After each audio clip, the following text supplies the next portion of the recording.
সরকারি জমি দখলে ইন্ধন দলের নাম করে তোলাবাজি, বেআইনিভাবে মুদ্রা বিনিময়, পাহাড়ে জমি দখল, ট্রাক চালকদের থেকে তোলা আদায়, এমনই ভুরি ভুরি অভিযোগ তুলে দলেরই জেলা চেয়ারম্যানের বিরুদ্ধে মুখ্যমন্ত্রীকে চিঠি দিল তৃণমূল কর্মীদের একাংশ।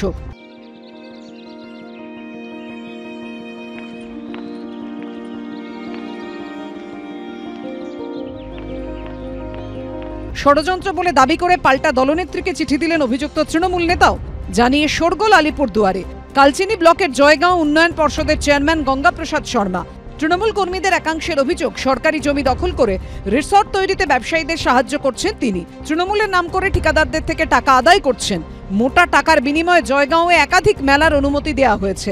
এছাড়াও ঘুষ নিয়ে ভারত ও ভুটানের মধ্যে বেআইনিভাবে মুদ্রা বিনিময়, প্রভাব খাটিয়ে বাংলাদেশে জিনিস রপ্তানি করতে যাওয়া ট্রাকগুলির থেকে টাকা আদায়, জয়গাঁও পাহাড়ে সরকারি জমি জবরদখলের মতো একাধিক অভিযোগ তুলে মুখ্যমন্ত্রীকে চিঠি দিয়েছেন তৃণমূল কর্মীদের একাংশ। আমরা যারা অভিযোগ করেছি, আমরা তো সবাই একই দলের মানুষ, একই শত্রু ছায়ার তলে বাস করি, তো একে অপরের নীতির বিরোধ যেতেই পারে, কারো নীতি কারোর সঙ্গে মিলন নাও হতে পারে। তো সে নিয়ে আমরা আমাদের মাননীয় নেত্রীর কাছে অভিযোগ করেছি।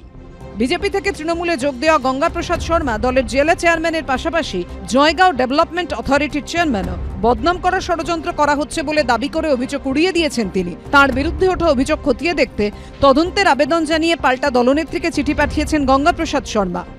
সম্পূর্ণ মিথ্যা অভিযোগ। তাই কালকেই আমি আমাদের পার্টির চেয়ারপারসন এবং মাননীয় মুখ্যমন্ত্রীকে তার একটা সম্পূর্ণ তদন্ত চেয়ে একটা চিঠি লিখেছি। আমার বিরুদ্ধে একটা ষড়যন্ত্র করে যে অভিযোগগুলো করলো তার পূর্ণ তদন্তের দাবি আমি করেছি।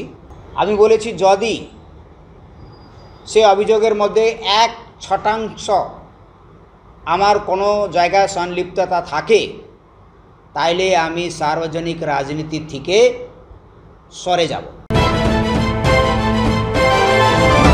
হতে পারে 21-এ অনেক ইচ্ছা আকাঙ্ক্ষা ছিল, সরকার আসবে, আমরা এই করবো ও করবো।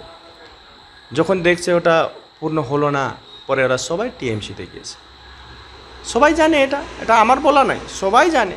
তো তৃণমূলে কেনে গেছে, অবভিয়াসলি কামানোর জন্যই গিয়েছে। জয়গাঁও ডেভেলপমেন্ট অথরিটি, আর সেই অথরিটি কোটি কোটি টাকা আছে, কিন্তু আজকে অবধি জায়গার অবস্থা কিন্তু সেই যে টাকা জায়গার উন্নয়নের জন্য লাগানো উচিত, সেই টাকাগুলি এখানে প্রশ্ন চিহ্ন আছে, কে লাগানো হচ্ছে।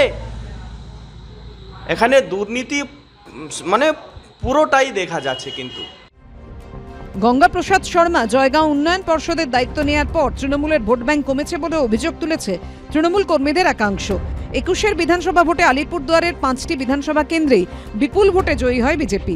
ওই সময় বিজেপির জেলা সভাপতি ছিলেন এই গঙ্গাপ্রসাদ শর্মা। বিধানসভা ভোটের ফল প্রকাশের পর তিনি তৃণমূলে যোগ দেন। অরিন্দম সেনের রিপোর্ট, এবিপি আনন্দ, আলিপুরদুয়ার।